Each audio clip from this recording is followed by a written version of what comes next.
Bienvenue sur notre chaîne YouTube.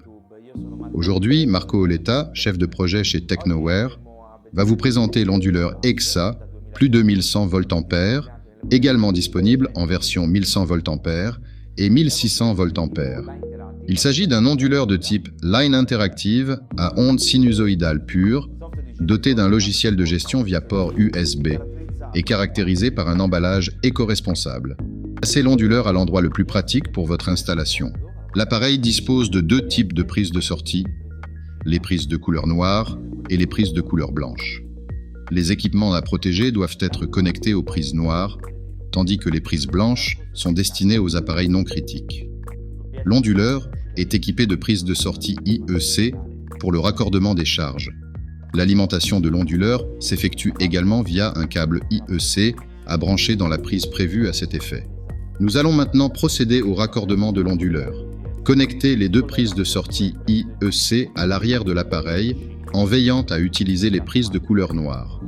Ensuite, branchez l'alimentation de l'onduleur, qui peut être raccordée à une prise murale ou à une multiprise. Une fois l'onduleur connecté, celui-ci se mettra en marche. Pour activer les sorties, il est nécessaire d'appuyer sur le bouton de mise sous tension ON jusqu'à entendre le signal sonore. À ce moment-là, l'onduleur activera ses sorties et il sera alors possible de mettre en fonctionnement les équipements raccordés.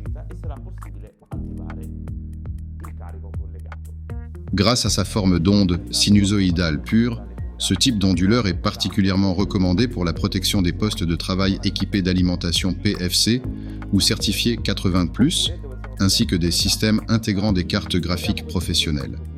On retrouve ce type d'équipement dans les PC gaming, les petits serveurs et les postes Apple Mac. Il peut également être utilisé avec les consoles de jeux et les téléviseurs intelligents. De plus, cet onduleur est particulièrement adapté à la protection des poils à granulés. Il est essentiel de choisir un onduleur en fonction de la puissance des appareils à protéger et à connecter, ainsi qu'en fonction de l'autonomie souhaitée. Comme vous pouvez le constater, le poste de travail fonctionne actuellement normalement. Nous allons maintenant simuler une coupure de courant. Comme vous pouvez le voir, l'onduleur fonctionne en mode batterie et continue d'alimenter correctement le poste de travail.